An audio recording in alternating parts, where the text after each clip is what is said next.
me tell you, man, anybody who is rejected from a judgeship because of their record of racism, I just think, you really got to be concerned about that. That's really a problem. And in this age when we're trying to bring Americans together of all colors, working people of all colors, I think it's the wrong signal.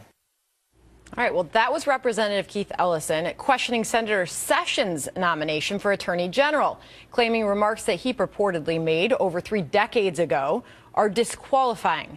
Well, now, while Senator Sessions has flatly denied he ever even said such things, Mr. Ellison is ducking his sordid and more recent past with the Nation of Islam.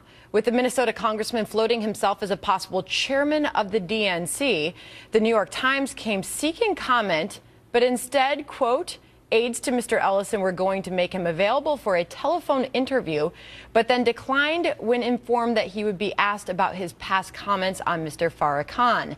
Carl Higbee is a Trump supporter. Teslin Figaro is a is a former campaign staffer for Bernie Sanders. Teslin, I'll go to you first.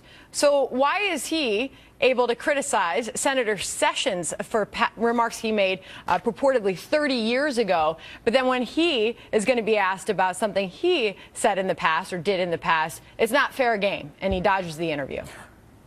Well, I totally agree. I think that everyone should be open, elected officials should be open to answer questions, whether that's Sessions or Ellison. And in fact, I reached out to the Ellison camp myself, and they told me that the reason he did not answer the questions was a logistics issue, that he was on his way on a plane, to Detroit. But well, we know it's very simple just to provide a statement or a written statement to somebody seeking comment.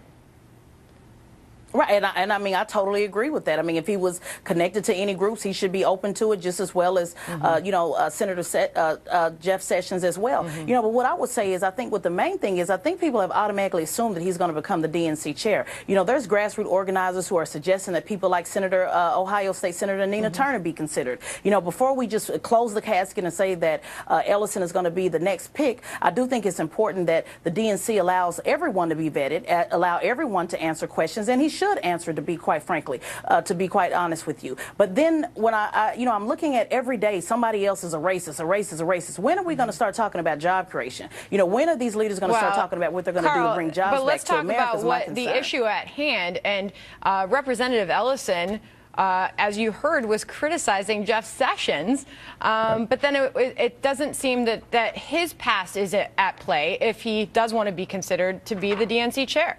Right. Here's the other thing, too, is Jeff Sessions, nobody actually has any proof. These are just allegations, and it was 3 decades ago. What concerns me about Mr. Ellison is that he has known papers written in support of Louis Farrakhan. This is the guy who said, "Not God bless America, GD America." I mean, these are known ties, and like Ms. Figaro said, he's not locked in, but he doesn't have any particular accomplishments that put him ahead of anybody else. So, I'd be anxious to see if they continue to go with the vetting process on him, but I just don't think he's very American if you're going to be supporting someone like Louis Farrakhan. Okay, so the proof of his past that you just mentioned, do you think, Carl, that should disqualify him to be the DNC chair? I think it should be up to the people of the Democratic Party. I think they should elect this guy. But I mean, the problem with the Democratic Party recently, and we've seen, is they've put up flawed candidates. They're more anxious to put up somebody who, of race, religion, creed, geographical location, simply in spite of the fact of they might be a flawed candidate. They did this with Hillary Clinton. She was a flawed candidate, but they put her up because she was a woman. This is the Democratic Party. And if they haven't learned anything from this election, they might not have learned anything ever. And Teslin, it does seem to remind everybody of the hypocrisy sometimes that we do see in politics. They didn't put up Clinton because she was a woman. They put up Clinton because they have pretty much tried to run the Democratic Party for the last 20+ years. They're putting up Congressman Ellison because he's from the Bernie Sanders camp, and people want to move, a little bit further to the left with the progressives. So I think that's someone that they trust. But again, you're absolutely right. They need to vote the person in that they feel is going to move the party forward. And do you feel that is Representative Ellison? I think that they need to have a broader selection. It just can't be just Ellison, or 1 or 2 people to choose from, whether it's Howard Dean or whether it's Ellison. And if Congress Ellison does not say that he's going to drain the swamp on the Democratic side, then that's certainly not somebody that I would support. I think that the House needs to be clean from top to bottom. People need to be called out for what it is. We cannot continue to just blame Trump for everything and blame Republicans for everything when they've lost over 900 seats over the last 8 years. So if he's willing to stand up to the establishment, stand up to the status quo, then he might be the the perfect person. But if not, then no, he needs to sit down. All right. To both of you, have a wonderful Thanksgiving. Thanks for being Thank you. here. That was an overly rational segment. Thank you. All right. Thanks to both of you. Well, some college cupcakes in our nation's capital are taking their protests over President-elect Trump's victory to a whole new level. And wait until you hear their list of demands. I'm not sure if you're going to even believe them when I say them next.